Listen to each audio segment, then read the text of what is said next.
Hello and welcome to Civil War Weekly, the podcast that answers the question, what happened this week in the American Civil War? I'm your host, Tim Patrick, and this is episode 221, Stonewall Jackson Analysis. Last week, we decided to take a look at Robert E. Lee and take a little bit of a deeper dive, also a holistic view on his entire body of work. I think Lee was the best general of the war, for more reasons other than straight tactical foresight. As we did Lee last week, I think we need to take a look at his primary lieutenant, someone who is often paired directly with the Gray Fox, Thomas Stonewall Jackson. Of course, we'll get into Jackson here in a minute. We've got some Patreon content coming down the pipe, and we are rolling out some more memoir reviews. These are going to include not only Jonathan Letterman's medical journal from the war. We talked about a little bit about Letterman during our narrative episodes a couple of years ago, really, now if we think about it. And then we have also an account from a POW who wrote a memoir about his time on Belle Isle in Richmond. So we'll be posting those shortly as well. They should both be up there here in the next few weeks. And then we will also have our other content as well. We have movie reviews. We're going to be going back to the well of movie reviews here. And there are a couple big ones that I actually haven't done yet. So we will be rolling those out as well. We've done picture slideshows and a couple other random assortment of extra episodes. So if any of that sounds like it would interest you, there is a link in the show description. Those proceeds do go toward the general upkeep of the show. They're greatly appreciated.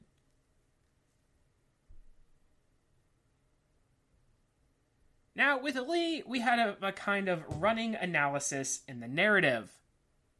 Following Jackson's death at the Battle of Chancellorsville, we were able to include a look back on his time during the war. We will jump in a little deeper, obviously, with this episode. I have said it before that Jackson is one of my favorite generals, albeit I think it's a slight bit cliche. I think certainly Jackson had a rougher life, rougher than Robert E. Lee certainly prior to the outbreak of the war. It is really the Civil War that transforms him into a household name. Without it, he might have been a small footnote on history. But these are the kinds of stories that really fascinate me. Jackson is a great example of somebody who rises to the occasion. He is deeply committed to Virginia and the cause and deeply set in his faith. This brings Jackson into an interesting category. For one, it means that he does not always get along with some of the other officers who are rougher around the edges. Jeb Stuart was surprisingly one of the only generals to get along with Jackson, despite him being flashy. But guys like A.P. Hill and Jubal Early would sort of be ostracized. Remember, we had an account from Taylor about how he cursed one time during the Valley campaign, and he kind of gets on Jackson's hit list.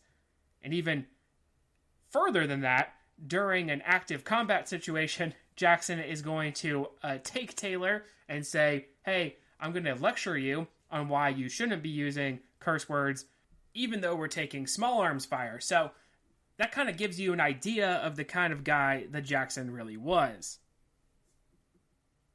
Much like Lee and Lincoln, Jackson was a teetotaler, although it is not to be said that he did not enjoy a drink on occasion.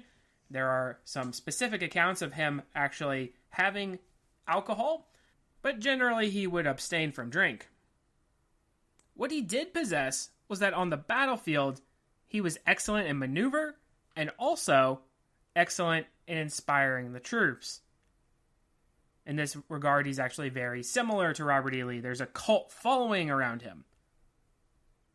While he did not always sparkle, as we're going to soon see, he does have bright spots that make him one of the more ablest of Lee's lieutenants.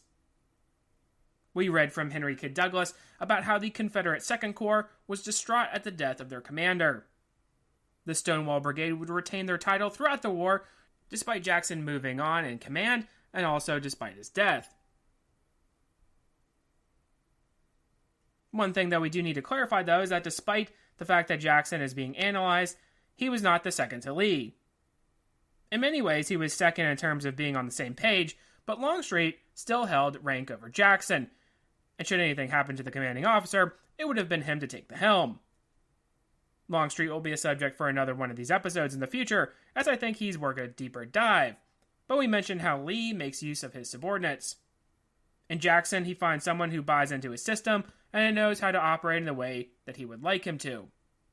Remember Gettysburg, there's certainly thoughts that Jackson would have interpreted the orders that Lee gives differently. In that, I think that we can truly find the value of a man who would be simply known as Stonewall.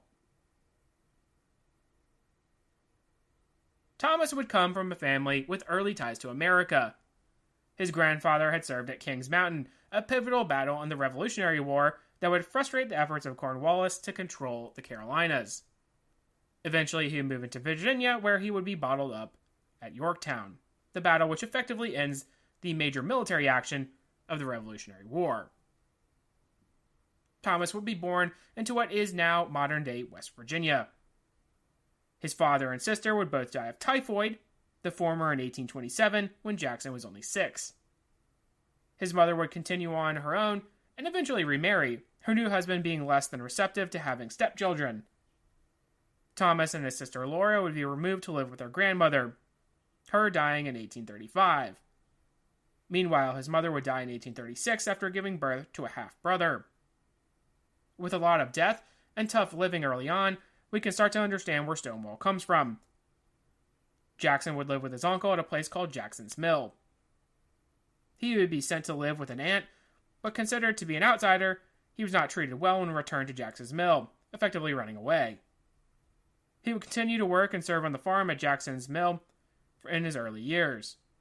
His half-uncle, Cummings Jackson, would serve as a kind of school teacher for him. He would start to lean toward a kind of strict Presbyterianism, and we can kind of understand, especially in these rough times, a turn to religion. In his formative years, this would be on the back of the Great Awakening as well, so there would be this general return to faith throughout the entire country. Jackson, as mentioned, would be sometimes difficult in the eyes of fellow officers, as he would really only want to discuss religion as a topic. We also see this as a problem early in Jackson's time during the war, in, let's say 1862, and we get into his Valley Campaign and then into the Peninsula 7 Days Campaign.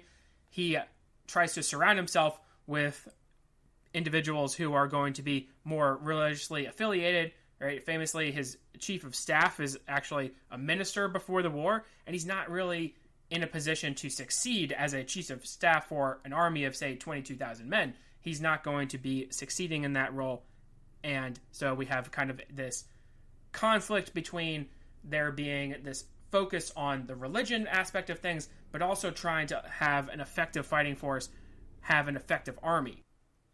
In the meantime, we should also point out that Jackson was a little bit of an odd bird. He was socially awkward and very quiet. He would prefer the company of children as a part of this, or at least it is recorded that he was more comfortable with them. He would believe that his one arm was longer than the other, and hold his arm up to hopefully alleviate the problem. He would sleep with wet sheets, participate in hydrotherapy, and reportedly suck on lemons. Whether the lemon thing is really true, or just an exaggeration, is up for debate, but I think it does fit the character. Also fits this kind of image of, once again, this cult following of him. Richard Taylor would write about Jackson. I have written that he was ambitious, and his ambition was vast, all-absorbing. Like the unhappy wretch from whose shoulders sprang the foul serpent, he loathed it, perhaps feared it, but he could not escape it. It was himself. Nor rend it, it was his own flesh. He fought with prayer, constant and earnest. Christian in ceaseless combat. What limit to set of his ability I know not, for he was ever superior to occasion. Under ordinary circumstances, it was difficult to estimate him because of his peculiarities that would have made a lesser man absurd, but that served to enhance his martial frame, as those of Samuel Johnson did his literary eminence. He once observed in reply to an allusion to his severe marching that it was better to lose 1 man in marching than 5 in fighting, and acting on this, he invariably surprised the enemy. Milroy at McDowell, Banks and Fremont in the Valley, McClellan right at Cold Harbor, Pope at Second Manassas. Fortunate in his death, He fell at the summit of glory, before the sun of the Confederacy had set, ere defeat and suffering and selfishness could turn their fangs upon him. As one man, the South wept for him. Foreign nations shared their grief. Even Federals praised him. So I threw this quote from Richard Taylor in here, and again, we've read from Richard Taylor before talking about Jackson, but I threw it in here because I think it illustrates very nicely just kind of what the thoughts were about Jackson, especially at the end of his life, at the end of his career here in the Civil War. There is definitely kind of this reverence about him. And in some cases, it's almost biblical, right? There's accounts of him going through towns and women are running out and saying, here, bless my baby, right? Because he is this kind of Joshua type, right, from the Bible, this biblical warrior. And he's here to, serve in this capacity of maybe punishing the North, the wicked North. Remember, there's always this rhetoric of them as invaders, and they're less in terms of their religion up in the North. They're more godless than, say, the South is. The South is always kind of portrayed as such. So you do have that kind of image of Jackson here, and I think this kind of illustrates from a fellow officer, a fellow general officer too. Richard Taylor goes on to be a fairly high-ranking general, gives you an idea of just what he was thinking about Jackson, and just also how important he was to the cause, and we'll get into that here at the end of the episode. Thomas would marry Eleanor Junkin in 1853, but she would die due to complications in childbirth. In 1857, he would marry Mary Anna Morrison, making D.H. Hill his brother-in-law. One daughter would die early in life, but there would be a second, Julia Laura, born in 1862. Julia would marry William Christian, having 2 children before her own death in 1889. Thomas's grandson and great-grandson would both graduate from West Point. Thomas Jonathan Jackson Christian Jr. would fly P-51 Mustangs in World War II. He would be shot down and killed in 1944. He'd be awarded a Silver Star, Distinguished Flying Cross with Oak Leaf Cluster, and the Air Medal and Purple Heart. During his time teaching at the Virginia Military Institute, Jackson would lead Sunday school classes for blacks at the Presbyterian Church with the help of Mariana. Jackson's view on slavery is questionable. He obviously felt strongly toward the state of Virginia, as we discussed with Robert E. Lee. There are many who would point toward slavery in the Bible as a kind of justification for the peculiar institution, so it's possible that Jackson was in this camp. Jackson's military career would begin with an appointment to West Point. He had not received a formal education, so his early time there was going to be tough. However, he would show a determination for success.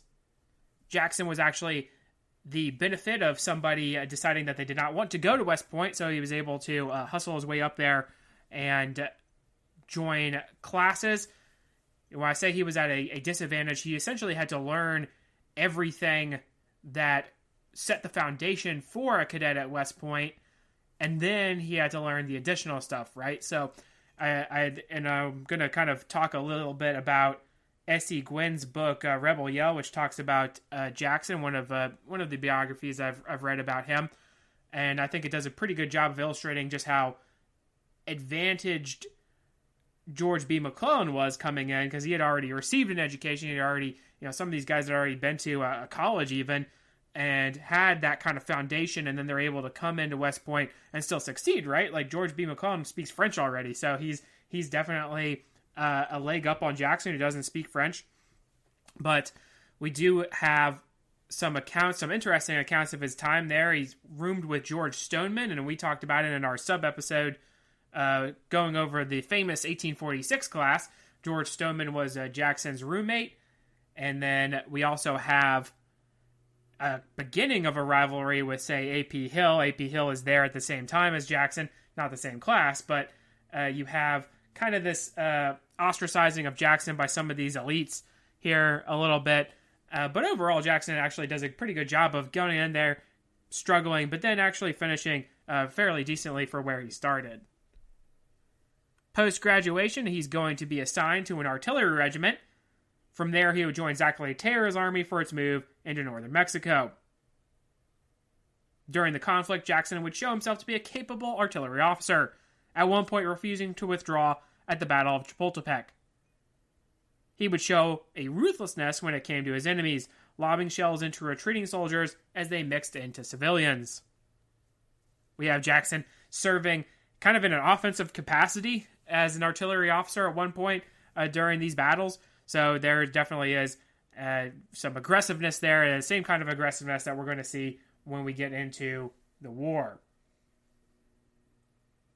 After the war with Mexico, he's going to be sent to Florida for a brief period of time.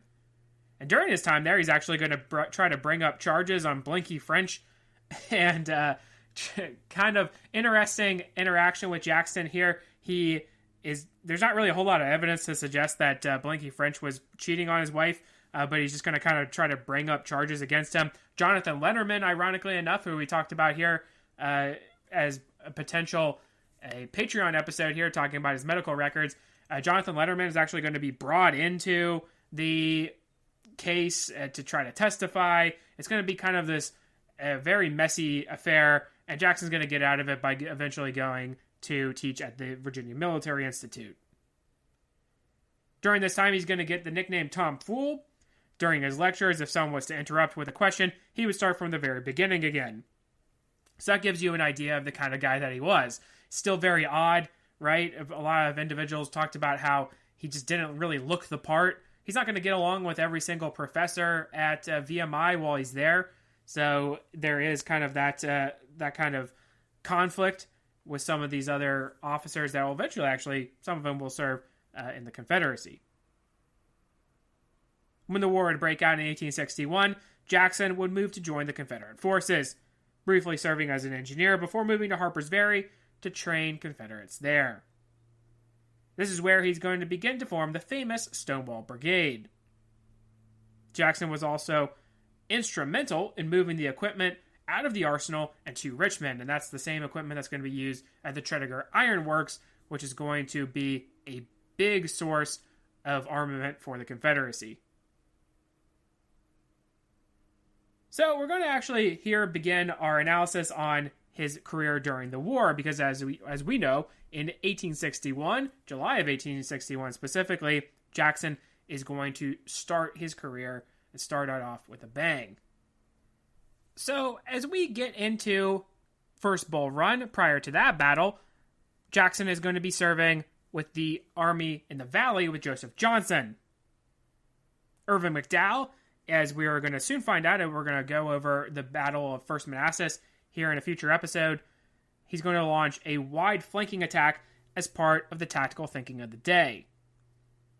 Now, Jackson is already going to have seen action, right? We had kind of this little foray into the northern part of modern-day West Virginia, Martinsburg area, where Jackson's going to kind of move up there, resulting in the Battle of Hoke's Run, which is going to be at least fairly significant skirmish there early on. Robert Patterson is going to try to move down the valley there. He's going to try to get into a position where he's going to bottle up Joseph Johnson's forces, at least occupy them enough so they can't link up with Beauregard.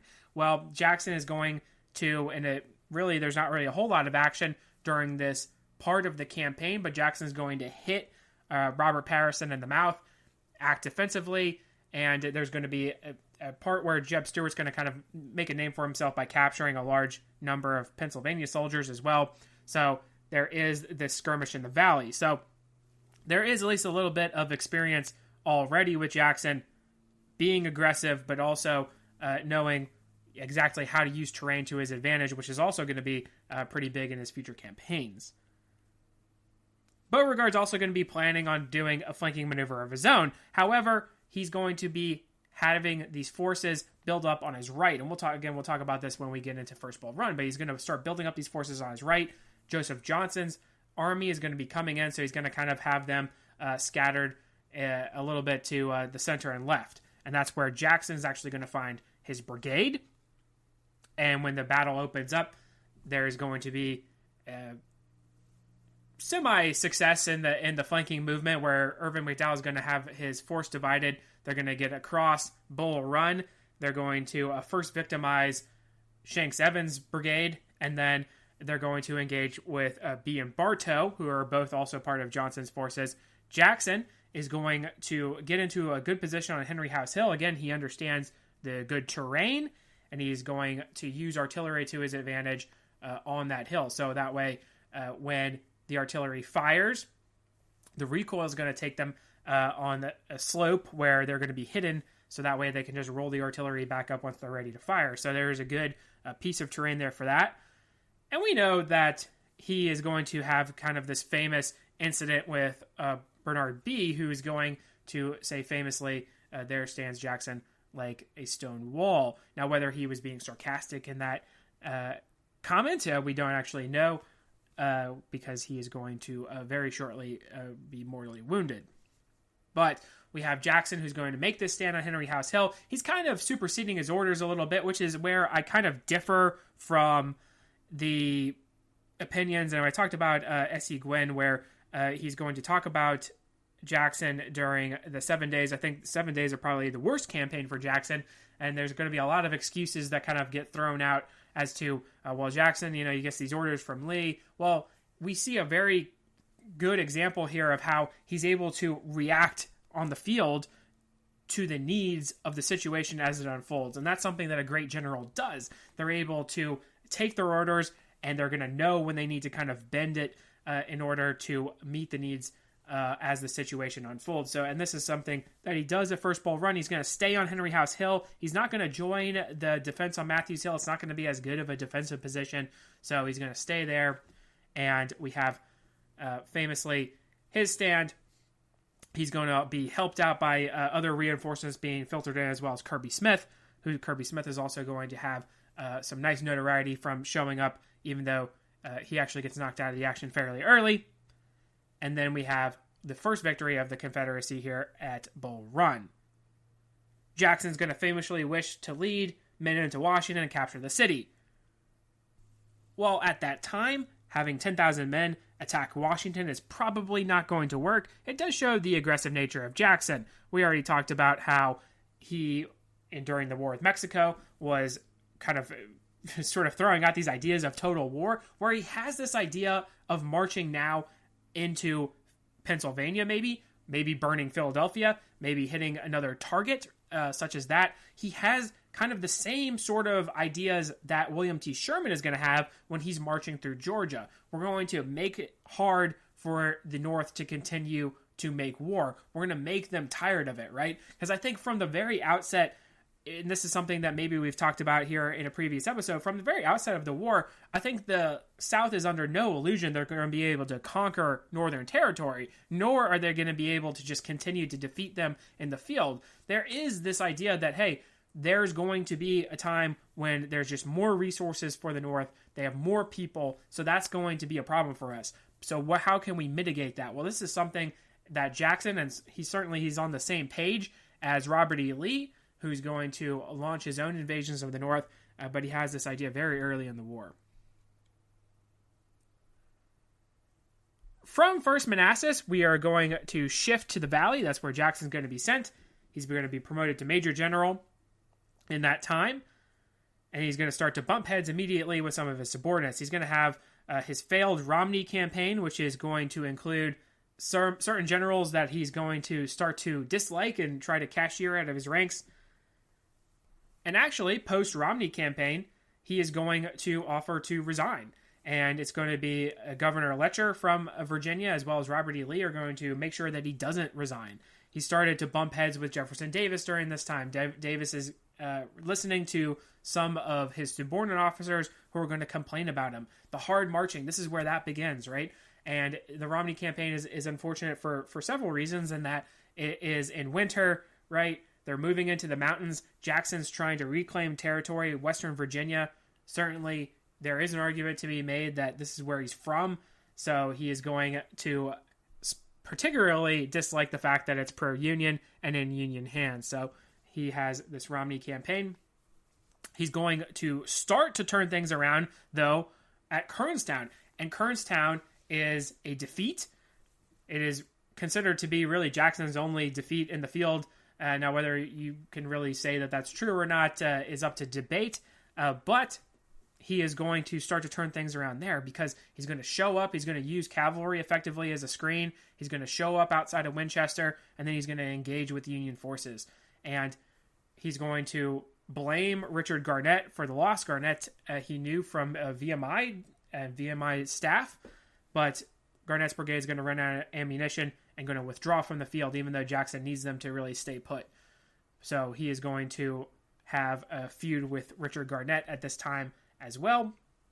But Kernstown is important, and Jackson is going to see it as a very positive action because it is going to keep troops in the valley. Already, there had been this shift of Union troops out of the valley, out of the Winchester area, and they're going to start to join George B. McClellan's army, or even Irvin McDowell's really army outside of Fredericksburg, and they're going to maybe participate on this push toward Richmond.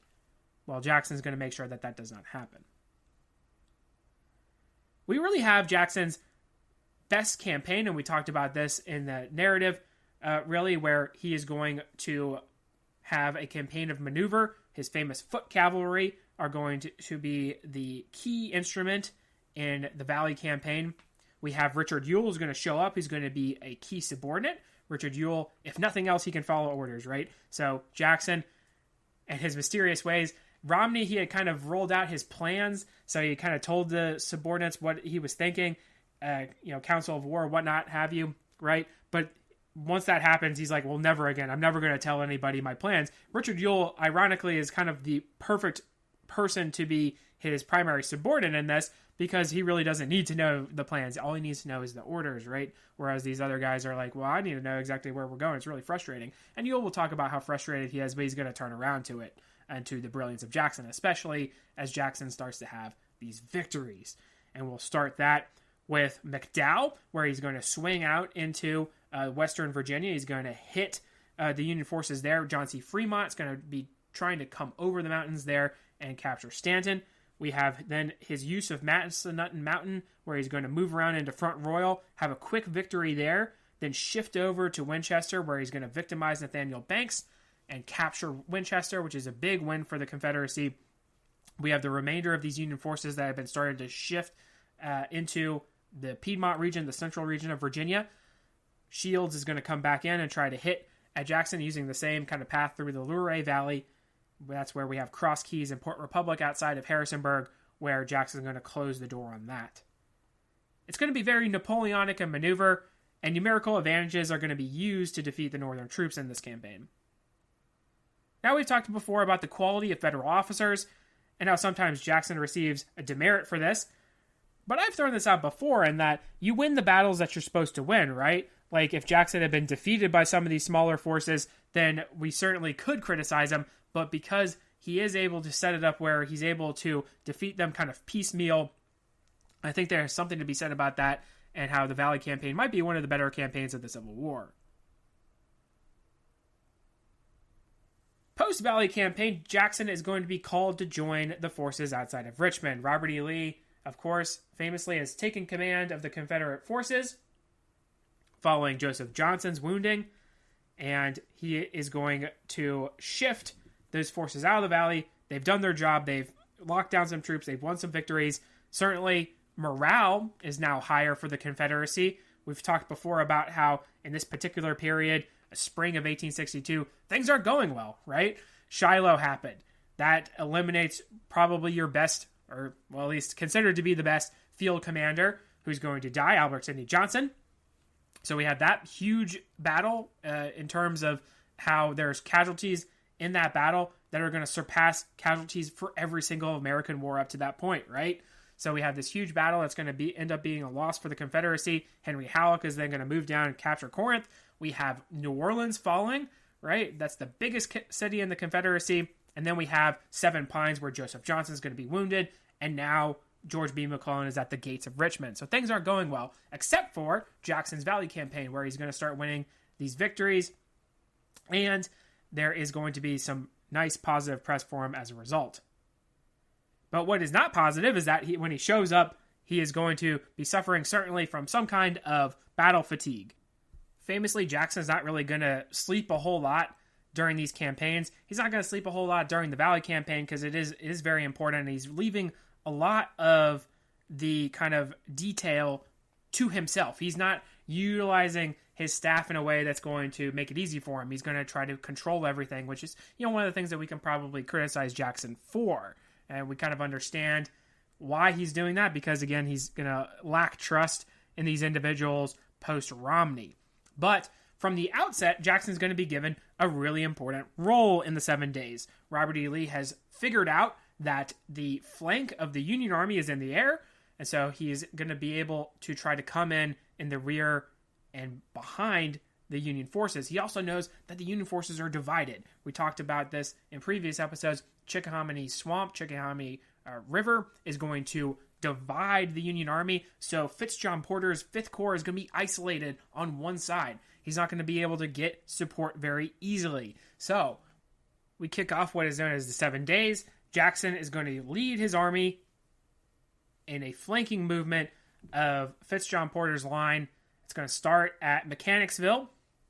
Beaver Dam Creek is another name for that engagement, where A.P. Hill is supposed to clamp down the Union forces, occupy them enough, and then when Jackson's in position, he's going to come down on the flank. Now, this is where, again, I disagree with some of the individuals who are going to be a little bit lighter on Jackson. There's certainly people who are really hard on him. There's people who are light. I'm kind of in the middle, where Jackson's going to get these orders, these kind of weird orders from Lee, and Lee's still trying to figure it out, right? He's just taken over as being the Army commander. So not everything is going to be as smooth as he probably would have liked. And in a very similar kind of case to, let's say, Irvin McDowell at 1st Manassas and Joseph E. Johnson at 7 Pines, it's still early enough in the war. We're starting to turn the corner, but it's still early enough in the war where complicated battle plans are going to be an issue for these generals and troops, because they're still just not as experienced with this kind of warfare. So Jackson's going to get these orders from Lee. He's thinking he's following the orders.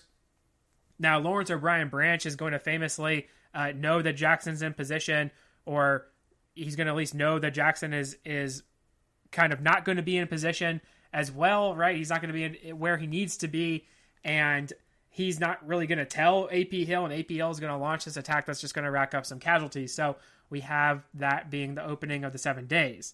Next, we have Gaines's Mill, where Jackson's going to be arriving late. Fitzjohn Porter had withdrawn from his position and kind of refused his line a little bit.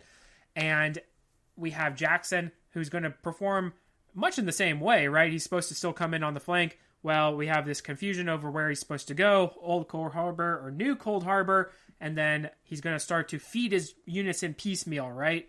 And that's not going to do anything except rack up casualties, right? So Lee's finally going to win his first victory against his Mill, because he's then going to have a concentrated assault on Fitzjohn Porter that just overwhelms him. Whereas Jackson shows up on the field. He's not really where he's supposed to be, right?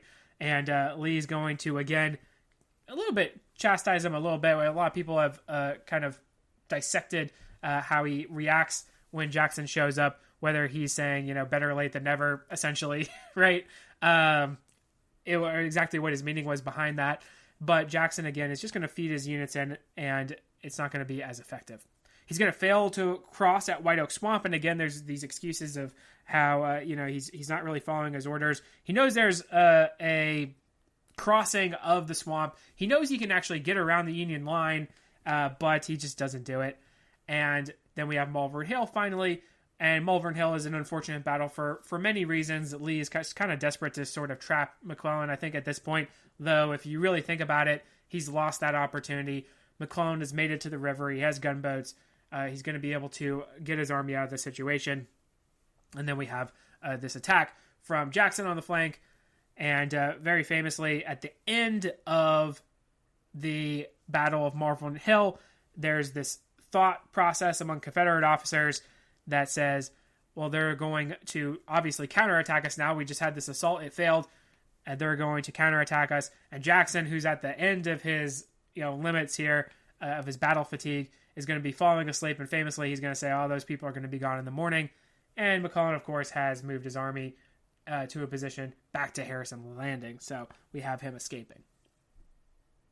An interesting point that I would like to make here before we get into 2nd Manassas is that post 7 days, we have a kind of culling of the ranks of the officer corps for Lee. He's going to remove individuals who he says this guy's not going to work out. A great example of that is going to be John Bakehead Magruder, obviously. Well, he does not do that with Jackson, which is important, because even though we have the 7 days being, again, in my opinion, it's going to be Jackson's worst campaign, he's still going to realize that he has something in Stonewall. And he's going to emerge as an offensive weapon when we get into the Second Manassas campaign. John Pope has taken over the Army of Virginia. He's cobbled together some of these forces that were actually facing off against Jackson in the Valley, and he's going to get reinforcements that are going to arrive from the Army of the Potomac, as McClellan's going to be kind of dragging his feet a little bit and moving his forces back up into Northern Virginia, back up to Washington, so that they can reinforce him. Well, John Pope is going to run into Jackson at Cedar Mountain, and Cedar Mountain is important for Jackson because it is another key victory where he's going to isolate this smaller Union force, and he's going to turn the Union penetration into Central Virginia away. So Pope is going to kind of get hit in the mouth, and that could be a subject for a future episode where I think John Pope does the best job of losing the war for the Union Army in the main theater of the war. I don't necessarily think that's as controversial a statement, but he's just outside his depth, right? So he has this battle plan where he's going to try to move down into Central Virginia. He wants to eventually get at Richmond, but Jackson's going to meet him. He's going to pop him in the face, and then Pope's going to be on the back foot for the rest of the campaign. So there's going to be a combined effort from Jackson and Lee. They're going to come up with this idea where Jackson's going to flank the entire Union Army, and he's going to come in on the rear, which he does successfully, which is crazy to think. If John Pope had been a more capable officer, he might have attacked Longstreet, whose isolated force was in no position to help Jackson. He might have attacked Jackson with more vigor had he known where Jackson was, and then eliminated him before turning on the rest of the Confederate forces. So there's a lot of things that could have gone wrong, essentially, in the Second Manassas campaign. But Jackson's going to get into the rear. He is going to strike at the Federals at Bronner's Farm, which is essentially going to open up the Second Battle of Manassas, Second Bull Run. And Jackson is then going to set up defensively, famously, at the railroad cut and face these attacks by John Pope's army. Now, it's a very close run thing, especially on his left flank. It almost breaks his line, but he's able to funnel in some reinforcements right at the right time. A.P. Hill famously is serving under him. He's not going to get along with A.P. Hill, but A.P. Hill is going to hold that part of the line, and that's going to allow for Longstreet, who has followed Jackson's path, to get in a position where on the third day of the battle, he is going to be able to launch his famous flanking assault, and that is going to roll up John Pope's army, and it's only by the efforts of certain units, certain brigades, that is going to save his army from complete annihilation. Jackson is then going to continue in trying to get at John Pope's army and try to cut them off, and that's going to result in the Battle of Chantilly, which is not going to go well for the Union forces either. It's going to be a smaller engagement. It will, though, be effectively the end of trying to eliminate the Union Army and cut them off from Washington, though. That, of course, is going to open up the Antietam campaign, so Lee is going to take the opportunity to move into Maryland. And unfortunately for the Army of Northern Virginia, a copy of the plans is going to fall into McClellan's lap, so he's going to strike at South Mountain. Jackson, in the meantime, has been dispatched to deal with the Harper's Ferry garrison. He knows Harper's Ferry very well, having been there earlier in the war, and he knows that if you control the heights around the city, then you control the town. And he is going to launch an assault, famously, that's going to take these heights that are going to be overlooking Harper's Ferry. He's going to roll in his artillery, and that's going to force the capitulation of the garrison there, resulting in the largest surrender of American forces up until that point. So you have Jackson, who is going to still put a stamp on the Antietam campaign and eliminating this threat that might have actually caused them problems post-Antietam, where they're getting back into Virginia, where there's 10,000 men, 10,000 Union forces there. That might have been a problem. So Antietam itself is going to be an interesting affair for Jackson. I think it's kind of so-so for him, where, again, in Antietam, I've kind of pointed to us before, where there's not going to be really an opportunity for Lee to act offensively because he's just outnumbered. And so it's kind of plugging in the gaps. He's going to briefly think about flanking Joe Hooker's forces there in the cornfield sector. Jackson and Jeb Stuart are going to be involved with that, but they're both going to say that this isn't really a good idea. So there was at least a thought of maybe acting offensively, but Jackson is going to hold the Union forces. Antietam, of course, the bloodiest single day of combat during the war, and then they're going to escape back into Virginia. McClellan probably could have done a better job of pursuit, and we'll talk about McClellan here in a future episode, of course. So that will lead us to Fredericksburg. Burnside takes over for McClellan as Army of the Potomac leader, and he is going to try to get at the Confederate forces at Fredericksburg, and Jackson is going to participate here in the Prospect Hill sector of the battle. It was a pretty strong position and didn't really have a whole lot of success as a Union assault, but this is probably the best area in which the Union forces are able to maybe capitalize on this plan by Burnside. Jubal Early is going to plug a gap in the Confederate line. We had the swampy terrain famously where the Union Army is going to try to be focusing their attack on a softer part on the line. Jubal Early is going to show up, and he is going to make sure that the Union forces are not able to capitalize on their break.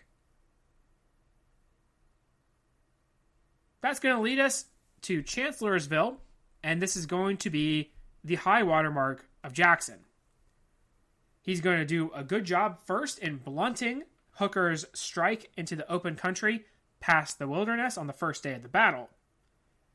Then you famously have Lee and Jackson having their conference, and they're going to try to duplicate a plan that has already worked for them in that they are going to divide the army, right? The army is already divided because Longstreet is still in Southern Virginia, and then you have McLaws and Anderson's divisions, and Jubal Early is going to be, of course, checking Sedgwick at Fredericksburg. So you have this army already kind of divided into fourths, really, and Jackson is going to launch his flank attack where he's going to come in on the 11th Corps and smash them, right? And I think part of the problem is that Joe Hooker has sent all of his cavalry away, so maybe there could have been some sort of idea that Jackson is making this attack. He thinks that Stoneman and his cavalry have done such a good job that the Confederate army is having to withdraw, so he's content to just kind of sit there. Jackson is going to break the 11th Corps, and then he's going to start pushing on the Union forces. Now, the attack had to happen later in the day because there had to be, again, this pretty long flanking maneuver, and then the troops had to rest and get into a position where they're going to be able to be effective when they get into combat, right? So attack happens later in the day, so that means the sun goes down, and Jackson is going to realize that there needs to be a continued push. Joe Hooker has done a pretty good job of digging in, so Jackson is going to try to continue the assault. Even though it's dark, he wants to continue to push at the fords and make sure that the Union army maybe is trapped, or maybe they are in a position where they're just going to retreat the next day, right? Like either way, right? So Jackson is famously going to be moving out to reconnoiter, and unfortunately for him, there had been a Union cavalry charge earlier in the day that had been conducted against Confederate infantry, so there's this specter already earlier in the day. There is going to famously be a battery that's going to fire a shot along the plank road that's going to push Jackson and his party into a position where they are going to be mistaken for Federal cavalry. His own North Carolina troops are going to open fire, and unfortunately, Jackson is going to be wounded, right?